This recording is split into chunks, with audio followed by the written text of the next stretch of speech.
cinquantenaire des JME. Après le diagnostic, le ministre Jean-Luc Assy passe à l'action contre les déchets plastiques. La Côte d'Ivoire a été honorée par son choix d'abriter aux yeux du monde entier la célébration du cinquantenaire de la Journée mondiale de l'environnement, portant sur les solutions contre les déchets plastiques. C'est la preuve du crédit accordé à notre pays face aux multiples actions menées par le ministre Jean-Luc Assy et son département par les institutions internationales comme le Programme des Nations Unies pour l'environnement et la Banque africaine de développement. Dans son adresse aux participants, il a évoqué qu'après le diagnostic, l'heure est à l'action. Le monde entier fait face aujourd'hui à une menace sans cesse grandissante.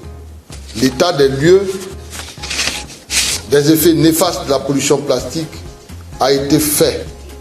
Il est alarmant.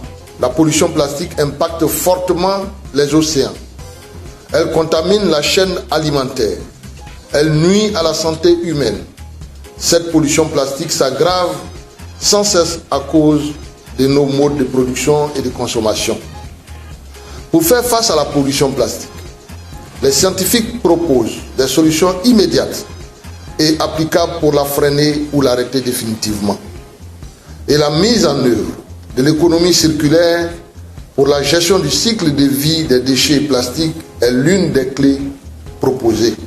La Côte d'Ivoire a pris en 2013 le décret numéro 2013-327 du 22 mai 2013 portant interdiction de la production, de l'importation et de la commercialisation, de la détention et de l'utilisation des sachets plastiques.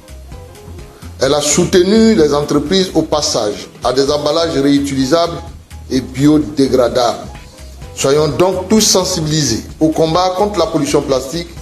Agissons maintenant et disons tous halte à la pollution plastique. À la suite, il a effectué une visite des stands des opérateurs exerçant leurs activités qui prennent en compte la protection de l'environnement ainsi que le développement durable. Son choix s'est porté sur la première radio ivoirienne 100% développement durable pour donner ses impressions à l'occasion de cette journée mondiale de l'environnement. La lutte contre les déchets plastiques est une lutte que tout le monde doit embrasser. Et la sensibilisation doit passer par là.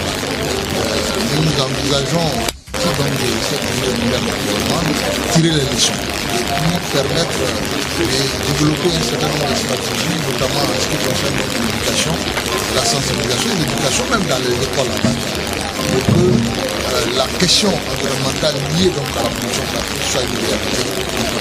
Avec cet engagement du ministre ivoirien de l'Environnement et du Développement durable, on pourrait sonner la fin de la pollution plastique en Côte d'Ivoire par l'adoption des alternatives et solutions que sont la réduction, la réutilisation et le recyclage.